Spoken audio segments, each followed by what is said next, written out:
आदित्यं हृदयं पुण्यं सर्वशत्रुविनाशनं जयावहं जपं नित्यम् अक्षयं परमं शिवम् ॐ मित्राय नमः। ॐ रवये नमः।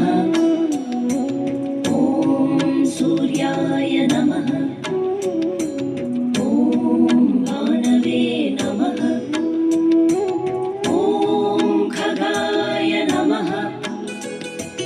ॐ पूष्णे नमः। ॐ हिरण्यगर्भाय नमः। ॐ मरीचये नमः।